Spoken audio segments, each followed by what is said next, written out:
皆さんごきげんよう、上川薫です。今回取り上げる話題は、菅官房長官の発言が報道され、これが批判の的となっています。その発言というのは、現在、日本の総理というものは他の国に比べてはるかに多く国会へと出席しています。この問題について是正しなければならないという話を菅官房長官がしたわけですが、この発言というのが、今まさに行われている自民党総裁選での記者会見の場であったために、自分が総理になった時に国会に出るのを拒否したいんだなという具合にして批判する人たちというのが非常に多く出ました。このことが果たしてふさわしい批判なのかどうか、今回はそのことについて見ていきましょう。それではどのように報道され、どのような問題なのか関連ニュースを見ていきましょう。首相の国会出席は限定すべきだと菅氏。菅氏は首相に就任した場合の国会対応について、出席は大事なところに限定すべきだ。そうしないと行政の責任をなかなか果たせないと述べた。この共同通信の記事を読んだ人の中には、菅氏が自分が総理になった場合、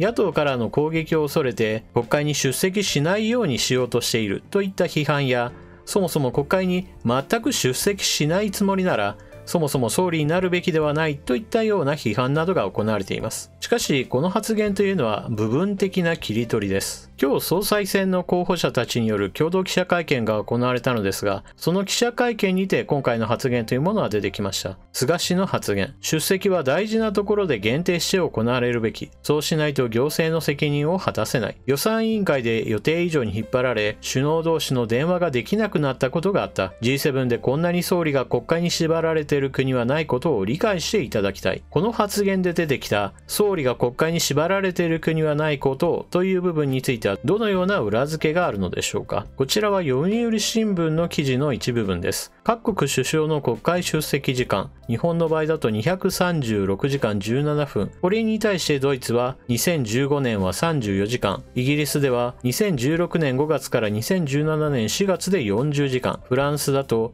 15年7月から16年6月で93時間、カナダの場合2016年37時間30分となっています。算数ができる人であれば、これがどれだけの時間差であるということはすぐにお分かりでしょう。総理の国会への出席時間が長いという問題については、別に今始まった話ではなく、すでに去年でもこのような記事が出ていました。首相の国会拘束時間は長すぎ、外交力強化に不可欠の国会改革、自民党関係者の間で飾られている外交小話がある。メルケルドイツ首相、昨年は国会に何十時間も出席して大変だったのよ。安倍首相、私は100日ぐらい国会に出ましたよ。メルケル氏は唖然とした。安倍首相も国会への出席時間について、自分は世界一長いのではないかと親しい議員に語っている。諸外国と比較して日本の首相の国会出席日数が多いのは紛れもない事実だ。国立国会図書館は昨年7月、国会議員向けの参考資料として主要国の首脳らの国会出席日数に関する調査報告書をまとめた。それによると、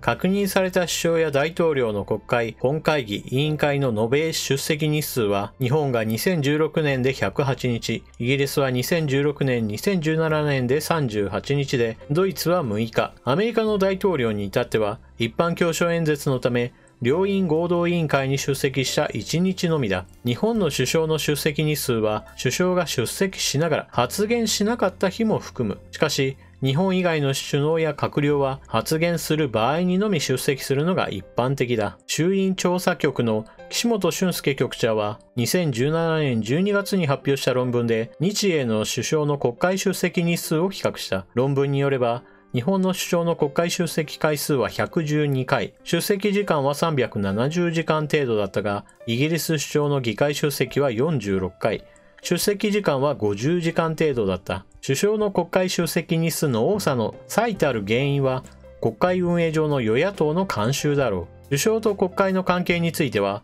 憲法72条が、内閣総理大臣は内閣を代表して議案を国会に提出し、一般国務及び外交関係について国会に報告し、などと規定しているが、実際にどういった場合に出席、発言するかは、先例や政党間の合意に基づいているとされる。首相が国会に出席する機会を挙げると、本会議での施政方針などの演説と、それに対する質疑、重要度が高い重要公判議案に対する質疑、予算委員会の全閣僚出席の基本的質疑と締めくくり質疑、重要公判議案をめぐる委員会質疑などがある。首相はこのほか、予算委員会の集中審議や重要公判議案以外の法案を審議する委員会への出席を求められることも多く、衆院とほぼ同様に参院の審議にも出席する。首相が出席しないと予算案や法案を採決できないわけではない。だが野党側は首相が出席しなければ審議には応じられないなどと要求し、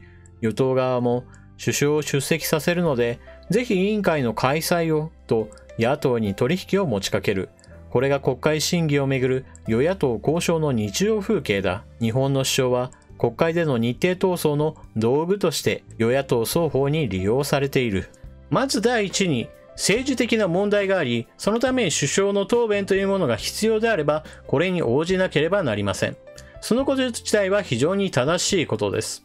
しかし、果たしてこれだけ多く出席していて、本当に首相が述べなければならない内容なのか、それに疑問を持つ方も非常に多くおられるはずです。少なくとも国会中継などを見ている方の中には、今の国会中継がいかにも滑稽な姿だなと思う方は非常にたくさんいるはずです。もしもそう思わないのであれば、それは感覚が麻痺していると言えるでしょう。例えば、何かの質疑を応答する際に、質問する側が、これはどうですかと聞いたときに、いちいち席から立って答えて、そして席に戻るというこの光景を繰り返すことになります。A という質問が終わるたびにまた戻り、そして B という質問があったらまた席から立ってまた答えて席に戻って、また呼び出しがかかったらまた立ってということを何度となく繰り返すのです。いかにも非効率で無駄の塊といったような形を私たちは国会中継で目にすることができます。このことからもわかるように、現在の国会というものは過去こうであったからという理由によって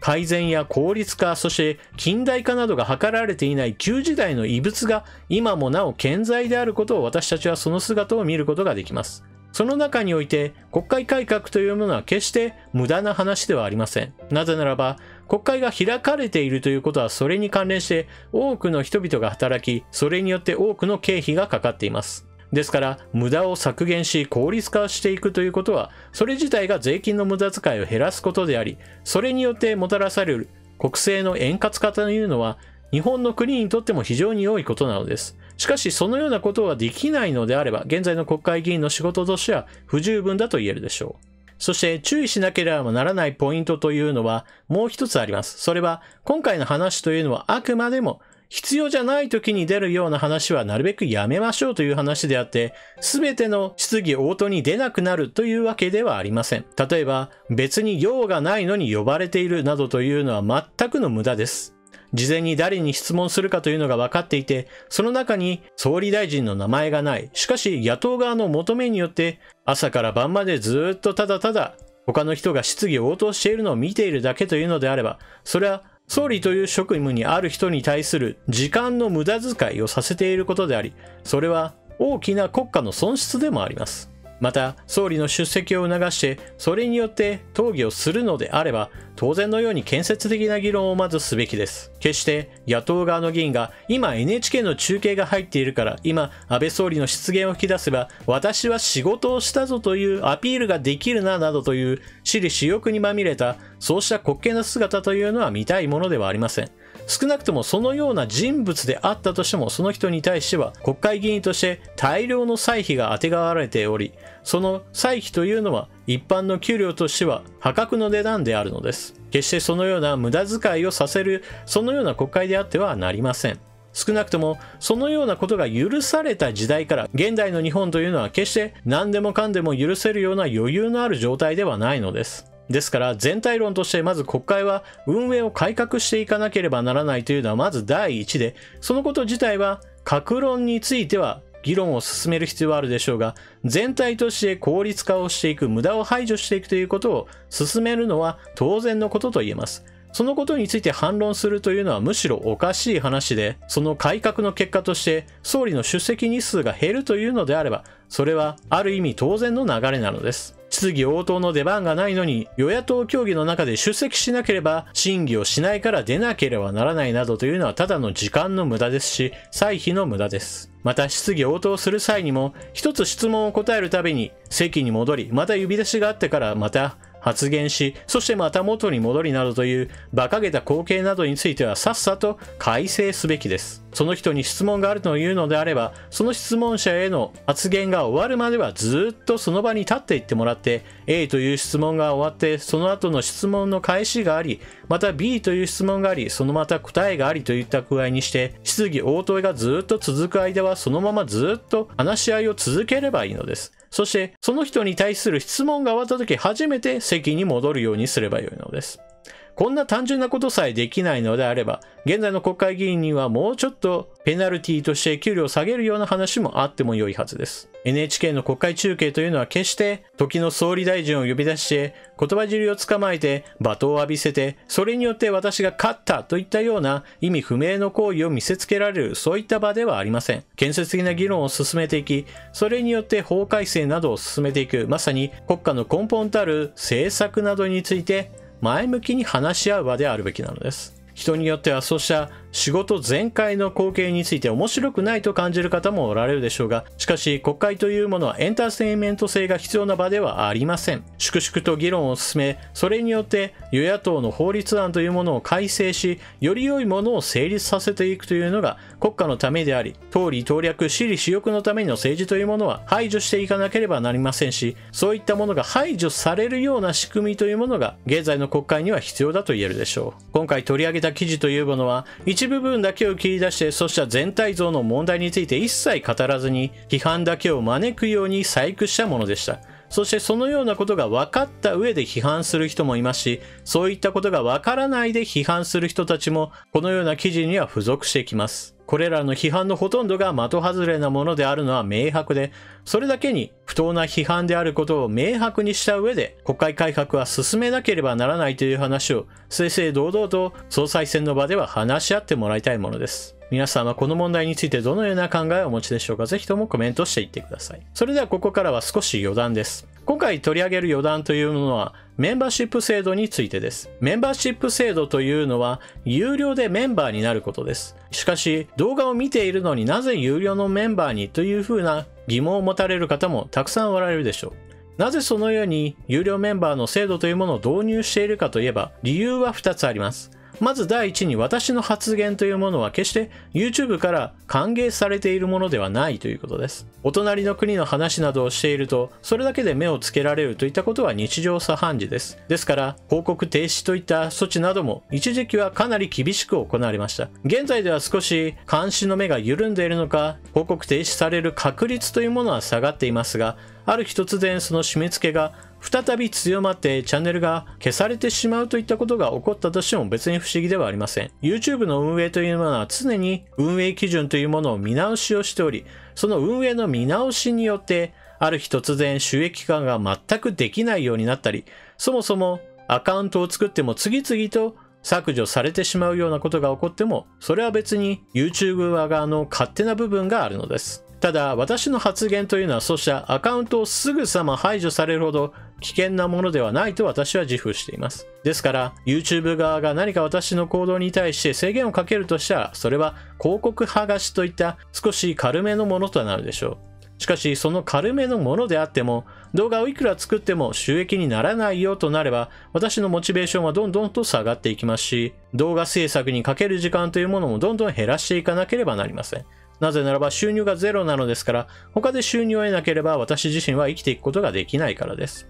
しかし動画の広告がたとえ停止されたとしても、メンバーから入ってくるお金というものは停止されることはありません。もしも停止される時というのは基本的にはチャンネルが削除された時だけで、それ以外の時においては、たとえ動画の広告が全て停止されていた状態であったとしても、メンバーからの入ってくるお金というのはそのまま入ってくるからです。ですから、より多くの人がメンバーになってくれることによって、そうした危機の際にも活動を継続していく、そのための備えとして、より多くの人々の支援というものを私は求めているのです。また、二つ目の理由としては、私の敵というのは運営だけではありません。私自身の政治スタンスは中道改革派です。私の動画を見ている人の中には、私を保守的な考え方だと見たり、もしくは右翼的な考えだという風な表現をされる方もいますが、私自身は別に右でも左でもないと思っています。実際問題、私の動画に対して批判する人というのは、いわゆる右翼的な人であったり左翼的な人であったり、